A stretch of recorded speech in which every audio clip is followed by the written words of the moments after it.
Allah, Aziz Allah, Allah, Allah, Allah, Allah, Allah, Allah, Karim Allah, Allah, Allah, Allah, Allah, Allah, Allah, Subhanallah, Allah, Allah, Allah, Allah, Allah, Allah, Sultan Allah, Ya Rabbi, Anta Sultan. نحن عبيد أعوذ بالله من الشيطان الرجيم بسم الله الرحمن الرحيم الحمد لله والشكر لله ولا إله إلا الله وله أكبر ولا حول ولا قوة إلا بالله العلي العظيم تركتنا سهوا والخير في الجميع دستور مدد يا رجال الله مدد سلطان الأولياء دستور مدد يا سيدي مدد أهل الله في البلاد أطيعوا الله أطيعوا الرسول والأولي الأمر منكم. Nous rendons louange à Allah Azza wa Jal qui nous a accordé d'être ensemble et demandons sa rahma, sa miséricorde, hidayah, la bonne guidance sur le chemin de l'islam, que nous ayons le rida, son rida, toujours sa satisfaction, et le rida de Sayyidina Muhammad, afdalu salatu wa salam, et aussi la satisfaction de Mashaykin al-Kiram,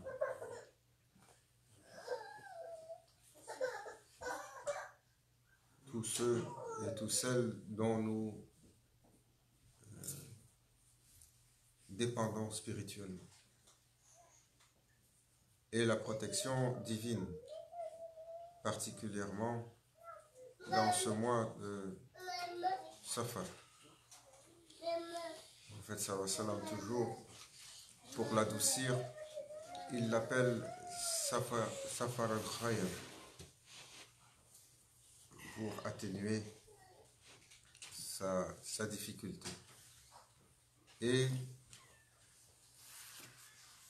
un mois parmi les mois choisis pour l'affliction. Et dans ce mois, des journées particulières où il y a encore plus de difficultés, pour que le reste de l'année soit une plus grande miséricorde.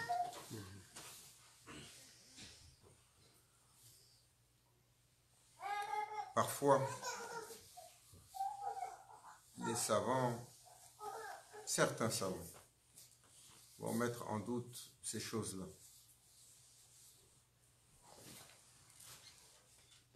Nous avons entendu tellement de doutes sur le fait qu'il y a une affliction sur le mois de Safar.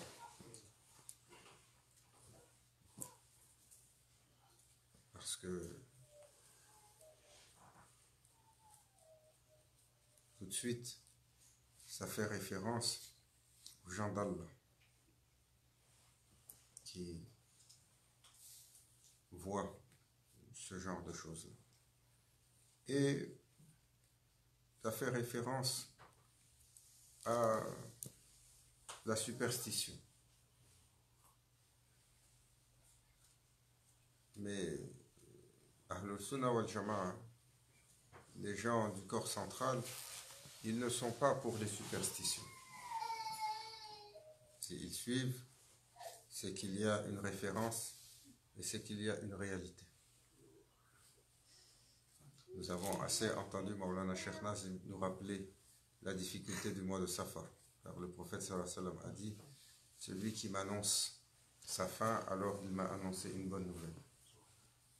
Particulièrement sur son dernier mercredi. Et on demande donc la protection pour ce mois où Allah choisit de descendre ses difficultés pour épargner sur les autres. Pour nous, pour nos familles, pour nos parents, pour nos enfants. Pour Ummatul Rasoul pour les gens du khayr, les gens du bien. S'il y a une calamité, qu'elle soit accordée aux gens de l'obscurité. S'ils ne peuvent pas changer pour la lumière, alors qu'Allah nous libère de leur oppression et de leur tyrannie.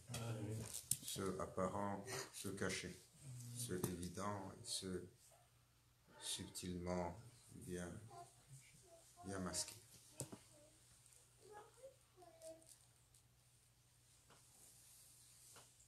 Tariqa, le chemin de l'éducation spirituelle, est un chemin de saveur. C'est un chemin d'expérience. C'est un chemin où on goûte et on expérimente les saveurs du iman, l'évolution caractérielle, le hakika, la réalité. Mais cette saveur se veut être toujours, le tariqa, c'est le rapprochement de la sunna saniyya, de son esprit, de sa subtilité.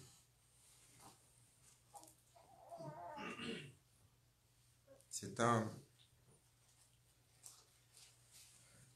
l'esprit de quelque chose, c'est important.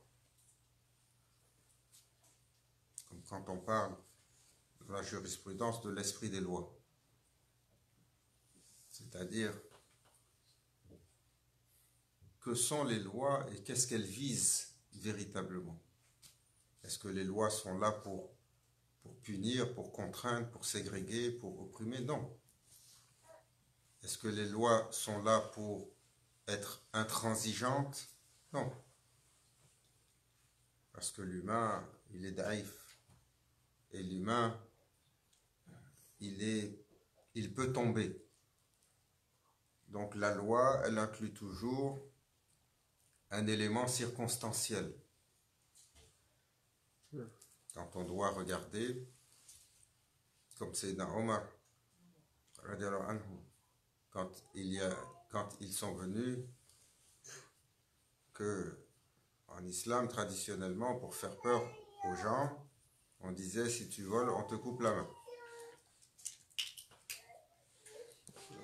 Sayyidina Omar, quand est arrivée la famine, il a dit, vous ne pouvez pas courir après un voleur parce qu'il a faim. S'il a faim pour se nourrir et qu'il est en train de mourir de faim, vous ne pouvez pas le condamner pour ça. C'est un besoin fondamental. Et la circonstance fait qu'il n'est plus condamnable pour ce qu'il a fait. Et parfois, donc, ce qui est circonstanciel est important et l'islam, il a un esprit, il a une fragrance, il a une saveur, il a une réalité. Et lorsque ce cœur vivant, cet esprit lui est retiré, il devient un corps dysfonctionnel.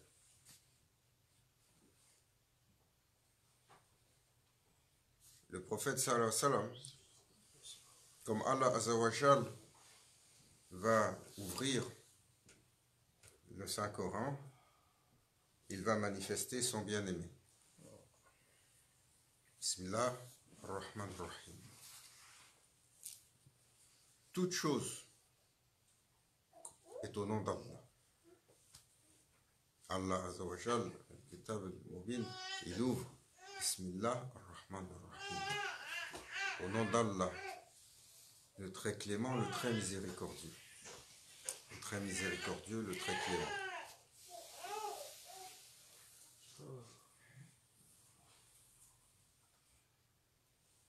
Regardez,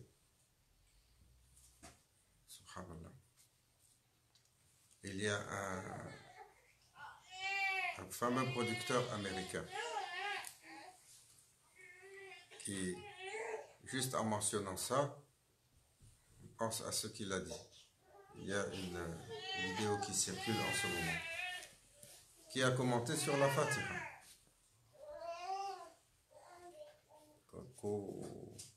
Coppola. Coppola. Francis Ford Coppola. Peut-être, lui, on ne le connaît pas, mais tout le monde connaît Le Parrain. C'est lui qui a écrit Le Parrain. Il est fameux pour avoir écrit beaucoup de ces scénarios-là et dirigé. Et il témoignait sur le Coran et sur la Fatiha. Il disait comment un ouvrage s'ouvre sur une largesse aussi impressionnante. Allah ouvre sur la largesse de la miséricorde. Et il va manifester l'intégralité du message sous cette lumière. Et c'est sous cette lumière-là que l'islam va s'étendre. Voilà ce qu'il disait. Il disait, donc c'est ce que nous savons de l'origine de l'islam, de sa manifestation, de ce que l'islam va donner au monde, de ce qui va se propager comme lumière, et de ce qui va se propager comme esprit. Il dit donc par conséquent, ce que nous voyons aujourd'hui ne correspond pas à cela. Parce que nous avons lu le message, nous avons vu historiquement ce qu'il a donné, nous pouvons en témoigner, donc ce que nous voyons ne correspond pas à l'esprit de l'islam. Alors Allah Azza wa Jal, il ouvre comme ça, comme on a témoigné cette personne-là, sur un élan de miséricorde.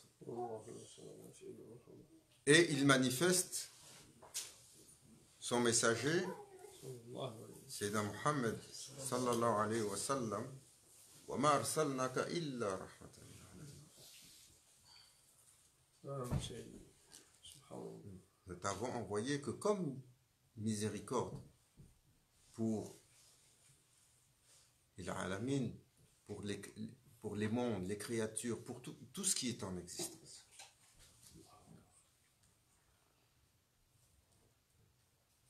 Et donc, le prophète sallallahu alayhi wa sallam, l'intégralité de son message va être la manifestation de certaines choses, de certaines valeurs, de certains principes. C'est un message qui baigne dans l'amour.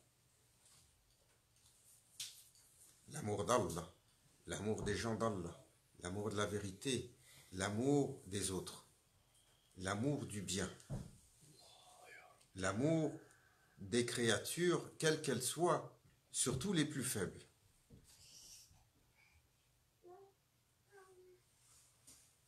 Cette manifestation, on va la voir dans tous les faits et gestes du prophète sallallahu alayhi wa sallam. Comment avec cette marque, il va tellement aimer les autres.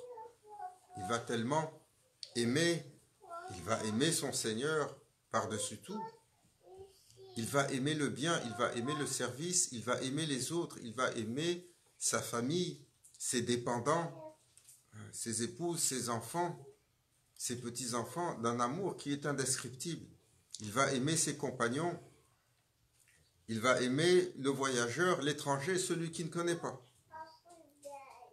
Comme on disait de lui, quand il écoutait quelqu'un, il lui donnait tellement d'attention que tout de suite sortait de cette personne l'impression d'être la personne la plus importante au monde. Et de cela, il va donc définir ce principe fondamental du iman. Vous ne pourrez jamais compléter votre iman si vous n'aimez pas pour les autres ce que vous aimez pour vous-même.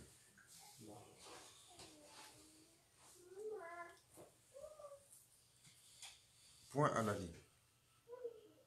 Pour votre frère, aimez pour votre frère ce que vous aimez pour vous-même. Quelle difficulté.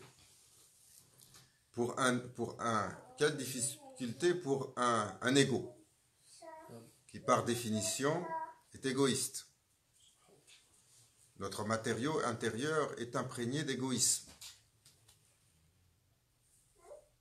Donc cela donne un des axes sur lequel nous devons combattre et nous devons évoluer. Donc l'amour est une manifestation qui va imprégner l'intégralité du message du prophète sallallahu alayhi wa sallam. La miséricorde, Allahu Akbar.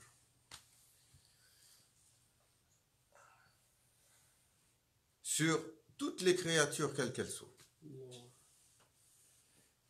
Sur toutes les créatures quelles qu'elles soient va se manifester cette miséricorde. Il va porter tellement d'attention. Il va avoir tellement de douceur pour les créatures. Les animaux vont s'extasier de sa présence. Combien nombreux ces animaux, les montures, mais même les animaux les plus perfides, les plus méchants, même les animaux les plus dangereux. On va voir que lorsqu'il est petit, devant des témoins, il va y avoir un lion blessé qui va venir se mettre à genoux à côté de lui et se frotter contre lui. On va voir que lorsqu'il va fuir avec son compagnon, c'est une araignée qui va venir pour le protéger et tisser sa toile, et les colombes vont venir pour s'asseoir sur l'entrée. Et quand il va rentrer dans Gauthor, alors là, seul, avec son compagnon, va arriver un serpent. Et ce serpent, quand le prophète sallallahu alayhi wa sallam, il se repose, et parce qu'ils étaient fatigués, c'est Abu Bakr al-Siddiq, pour qu'il puisse mettre sa tête, va donner son genou. Et il va poser sa tête pour faire la sieste dans cette caverne. Et sur un trou, alors c'est Abu Bakr, il voit un serpent qui essaye de rentrer. Alors il le bloque avec son pied. Et le serpent le mord. C'est un serpent venimeux. Et il veut rentrer quand même. Et là, il le bloque à nouveau, le serpent le mord. Et il le remord, et il le remord, jusqu'à ce que le venin le fasse faiblir. Et là, il commence à faiblir à tel point qu'il se rend compte que le serpent va venir déranger le prophète sallallahu alayhi wa sallam. Il n'a pas peur pour le serpent qui va toucher le prophète sallallahu alayhi wa sallam. Parce qu'il sait que pour les messagers, ces créatures n'ont aucun droit. Elles sont sous le commandement de leur Seigneur. Mais le déranger sur sa sieste. Et alors qu'il est en train de faiblir, il commence à pleurer.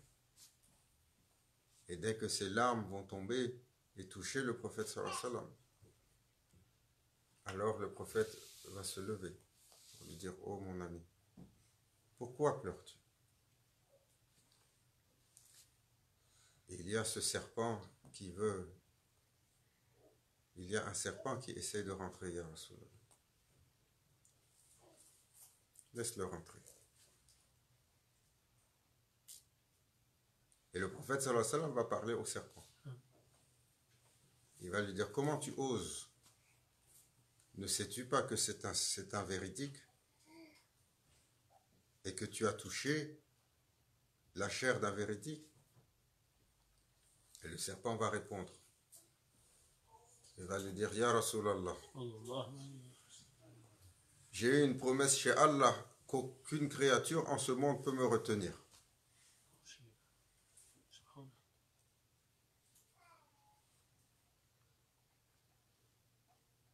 J'ai été créé il y a bien longtemps, alors que ce monde était à ses débuts. et j'ai entendu la manifestation de ton nom. Et j'ai demandé à mon Seigneur de m'accorder l'honneur de pouvoir te contempler et danser pour toi. Et Allah Azza wa Jal m'a accordé cette éternité à vivre sur cette terre dans l'attente de pouvoir te rencontrer. Et le prophète sallallahu alayhi wa sallam lui a dit, danse alors, regarde-moi et danse. Et le serpent s'est levé et il a commencé à danser pour le prophète sallallahu alayhi wa sallam. Et il est tombé. Et là, le prophète sallallahu alayhi wa sallam, avec sa salive honorée, il a allégé la souffrance sur le pied de Sayyidina Abu Bakr as-Siddiq et il l'a guéri.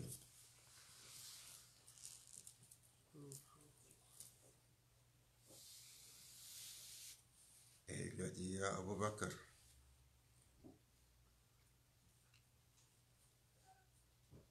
viens avec moi. Et il lui a donné une bay'a.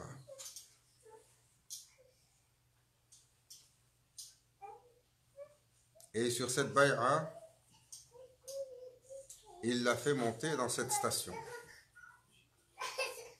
La station ultime pour le véridique. La station qui a été accordée à Sayyidina Abu Bakr as-Siddiq.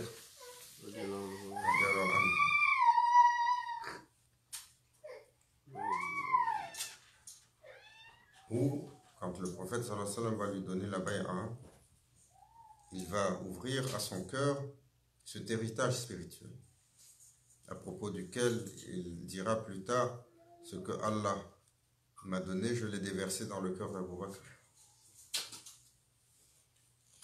Il n'est pas meilleur que vous pour quelques œuvres ou quelques pratiques. Il est meilleur que vous pour ce que Allah a mis entre sa poitrine. Si vous deviez mesurer son iman avec celui du reste de la création, son iman est plus lourd que celui de toutes les créatures ensemble. Et c'est là qu'il lui a donné cette bay'a. Allahu, Allahu, Allahu Akbar.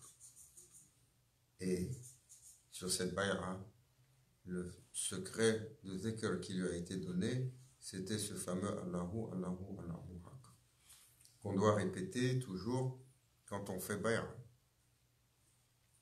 Parce que c'est bay'a, l'initiation, l'acte d'allégeance sur une tariqa, elle suit une lignée de ceux qui ont reçu le secret de ce chemin, le secret de spiritualité, le secret tarbiya, d'éducation spirituelle, de cette ligne qui remonte jusqu'au premier maître qui a été certifié par le prophète sallallahu alayhi wa sallam, c'est Sayyidina Abu Bakr as-Siddiq.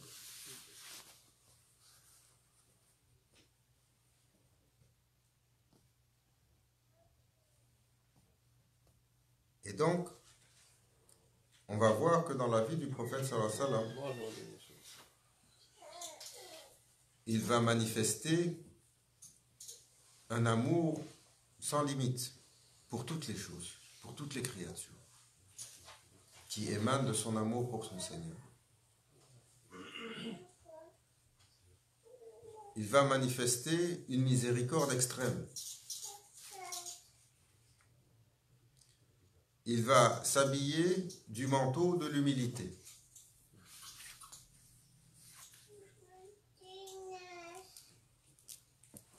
Nous, moindrement que nous savons quelque chose, il faut que ça transparaisse.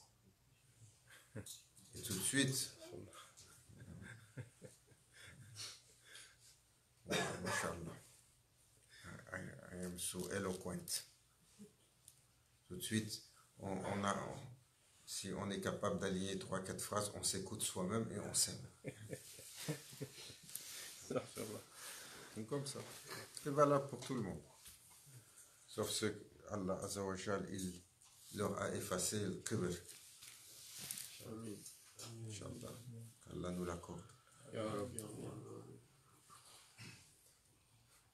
Cette humilité qui va caractériser le prophète sallallahu alayhi wa sallam,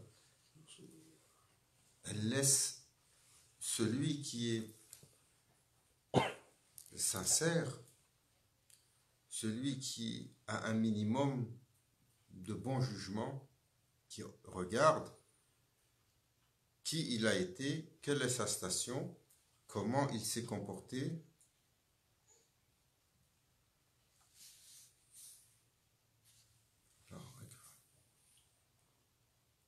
Il n'y a pas d'honneur qui ne soit pas créé pour lui et sur lequel on l'a mis au sommet.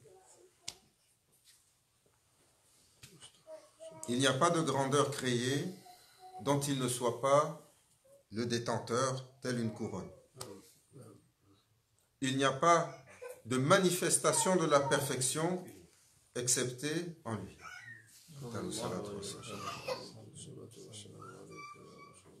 Il n'y a pas d'attribut manifesté par le Allah Azza wa Jal pour se décrire dont l'apothéose ne soit pas le prophète sallallahu alayhi wa sallam. Il n'y a pas de souffle d'existence qui ne soit créé pour lui et qui ne soit créé de lui. Il n'y a aucune continuité et aucune finalité possible sans la couronne des messagers Afdalou Salatu Wassalam. Il est le souffle de l'existence, il est le maître des créatures. Et il est celui pour qui tout a été créé et dans les mains de qui tout a été déposé en amana. Et pour qui tout sera célébré dans la gloire et la magnificence la plus ultime. Dans cette générosité d'Allah Azza wa Jal pour lui. Malgré cela, toujours, il a baissé le regard. Il a baissé la voix. Il a été dans son expression, dans la retenue. Il a été dans tout ce qu'il pouvait déployer dans la chaîne. Toujours, alors que Allah avait mis toute la création et les océans de puissance à sa disposition, il s'est contenté de la nature faible de sa corporalité, bashariya. Toujours invoquant son Seigneur, attendant l'ordre de Sayyidina Jibril alayhi salam.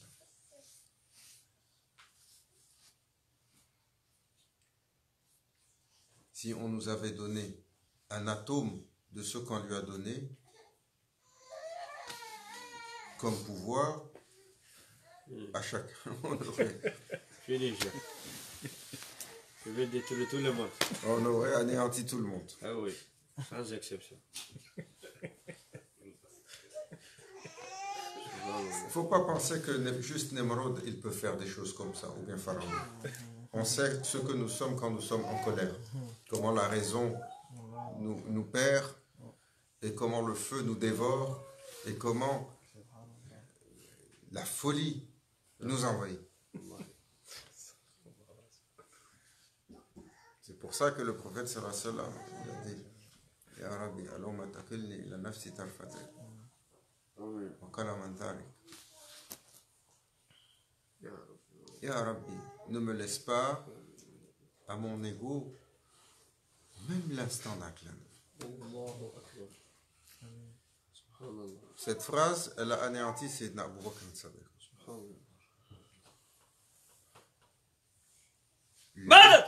Lui, dans la manifestation, il a un archétype. Les prophètes avaient des archétypes. Et les Sahaba également ont des archétypes.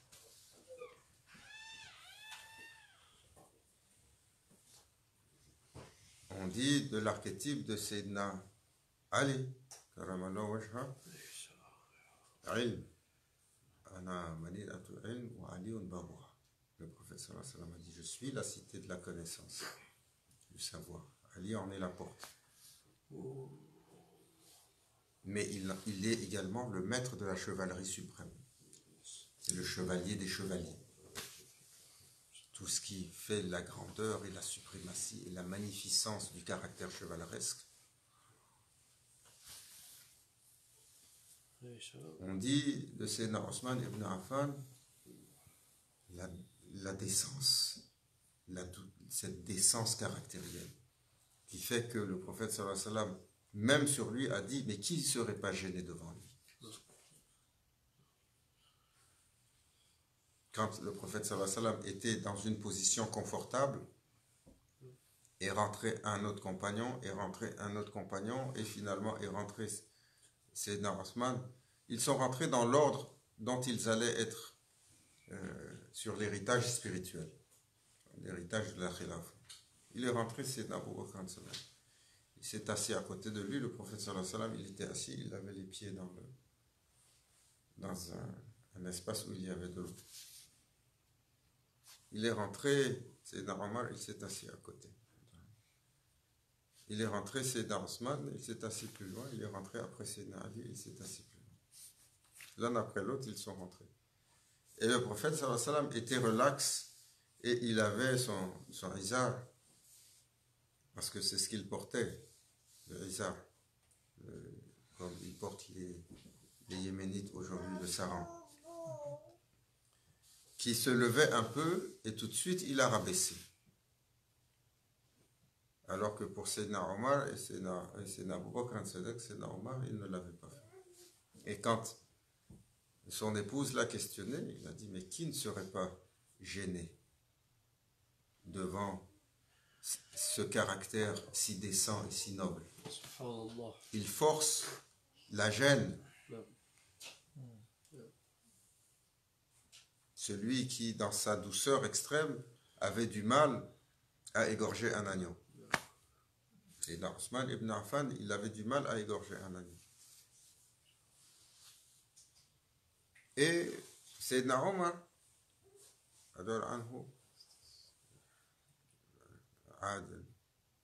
l'archétype de cette justice sur la vérité, mais sur la mesure divine. C'est pour ça que le prophète sallallahu alayhi wa sallam a dit de lui, s'il devait y avoir un prophète après moi, ça aurait été lui. Parce que le fondement de l'islam, c'est la justice. Il a dit. Et Sayyidina Abu Bakr As-Siddiq,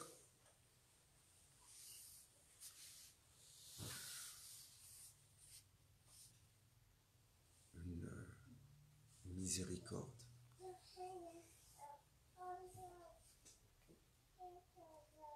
Une miséricorde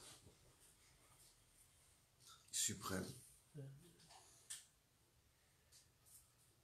La manifestation de la miséricorde.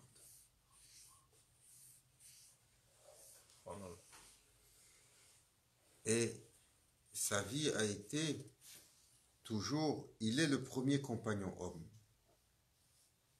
Il est celui qui a été le plus longtemps avec le prophète sallallahu alayhi wa sallam. Il est celui qui a été le plus proche. Il a été celui que Allah, Azza wa Jal, quand le prophète sallallahu alayhi wa sallam a fait Isra al-Miraj, et que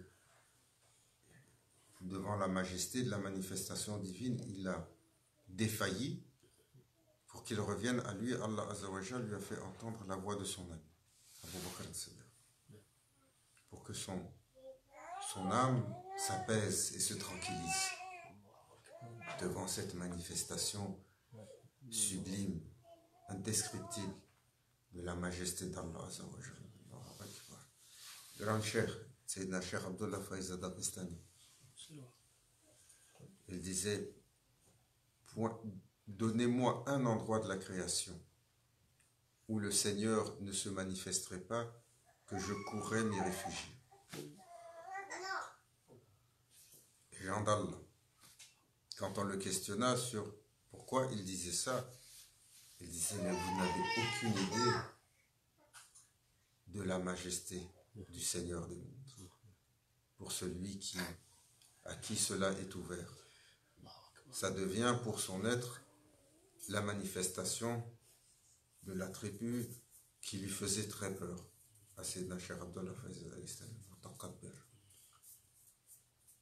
Cette suprématie qui anéantit toute chose. Comme il disait Sayyidina Cheikh Aboul Hassan Harakani, il a dit, lorsque vous atteignez cette invitation, alors vous goûtez la mort 12 000 fois à chaque instant. C'est comme ça que votre être se sent. Vous goûtez la mort 12 000 fois par instant.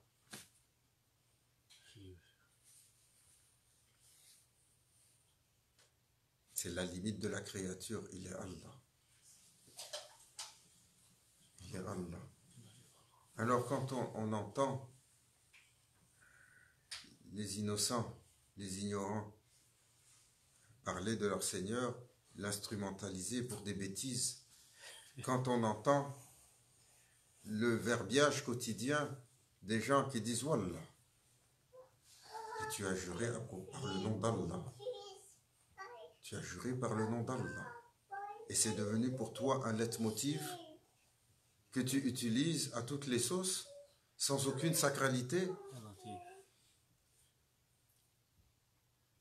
Mais vous pensez que quand le prophète sallallahu alayhi wa sallam, il disait par Allah, si il n'était pas la manifestation de la miséricorde sur cette terre, ceux qui descendaient pour lui répondre auraient anéanti la création.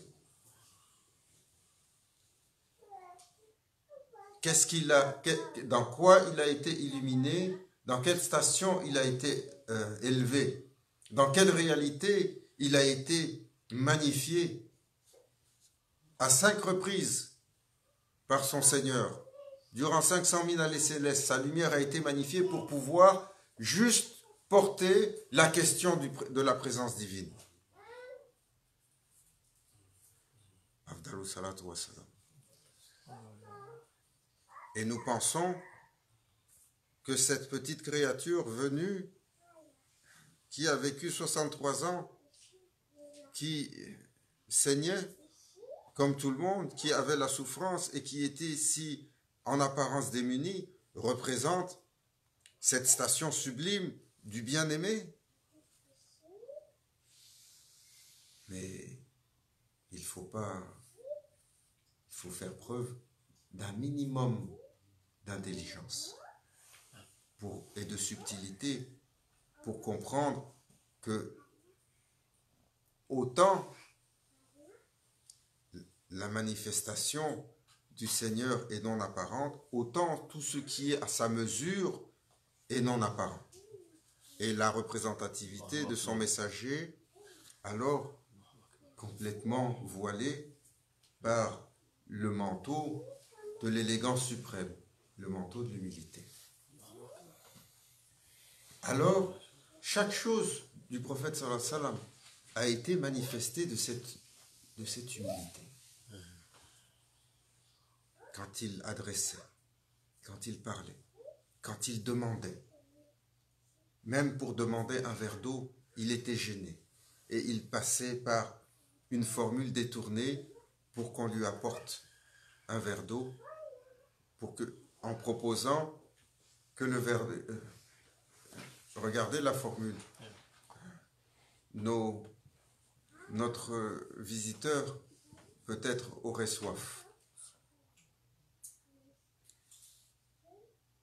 Il n'a jamais levé la voix sur une compagne, sur un de ses enfants, sur un de ses... Jamais il n'a dit non. La manifestation de notre nafs, non. Jamais il n'a dit non. Quand les demandes étaient les plus démesurées possibles. Il essayait de faire plaisir, d'accommoder et de donner à tous. Et cette humilité, Allahu Akbar, à tous les moments. il demandait le conseil. Il demandait à lui, à qui Allah Azza wa Jal a donné la prophétie alors que rien n'était créé. Lui, à qui toute chose a été enseignée. Si Sayyidina Adam alayhi salam, sur l'instant d'un clin d'œil, il a vu toute la création. Alors que le prophète sallallahu alayhi wa sallam a été manifesté tel un prophète, Sayyidina Adam, il n'était même pas entre l'argile et l'eau. Mais humble. Il demandait conseil. Il demandait conseil à ses épouses. Que penses-tu? Il demandait conseil à ses amis et à ses compagnons. Mais pas le conseil d'un président bien arrogant qui veut juste avoir ton opinion pour la forme. Ou d'un gouvernant. Non. Une demande sincère.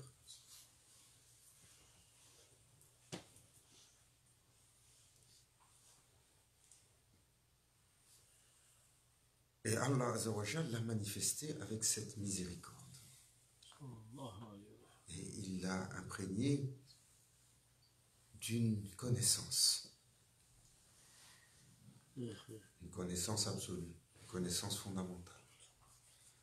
Une connaissance qui s'est déversée de lui sans prétention. Avec la plus grande éloquence. Pas l'éloquence des beaux parleurs ou des conteurs d'histoire ou des grands poètes arabes. Non. Pas cette éloquence ornementale. Une éloquence qui descend de Kawthar. Une éloquence qui descend de Kursi.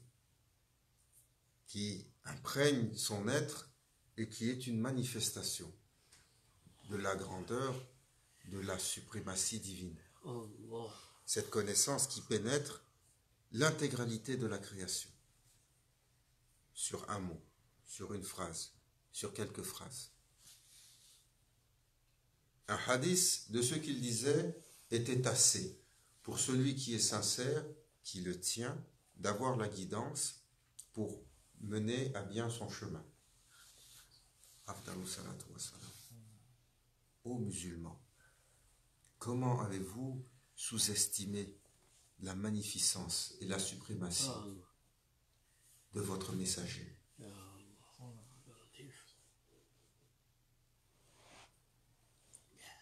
Sa manifestation a été ainsi. Il a excellé en tout. Sa générosité n'avait pas de mesure. Donc il était sage, aimant, connaissant, miséricordieux. Il était droit, d'une droiture qui lui a valu le titre de Al-Amin, le digne de confiance. Et de cet héritage-là, alors, ces qualités ont été parsemées et disséminées à travers deux volets, ses compagnons et sa famille. Ses compagnons dont il témoignait d'eux comme des étoiles. Sahabi kan nujum. Ce sont les étoiles scintillantes dans l'obscurité de la nuit qui vous guident, et qui vous illuminent et qui vous mèneront à bon port. Et sa famille, lorsqu'il a dit « Je vous laisse le livre d'Allah et ma famille ».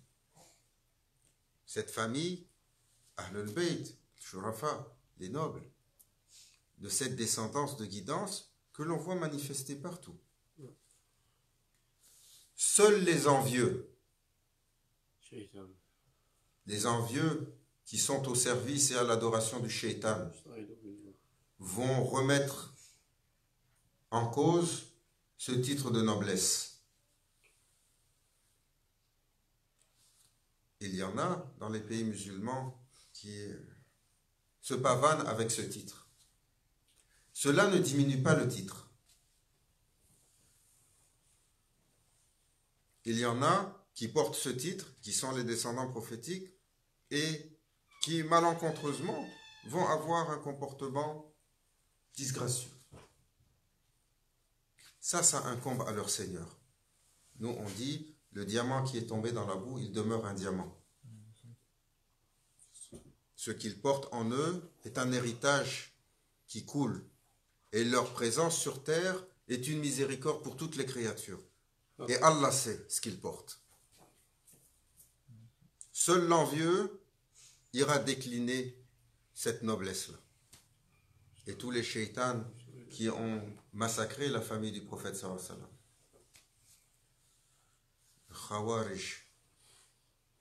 Les Khawarij de tous les temps, du début de l'islam, et ceux qui sont assis parmi nous aujourd'hui.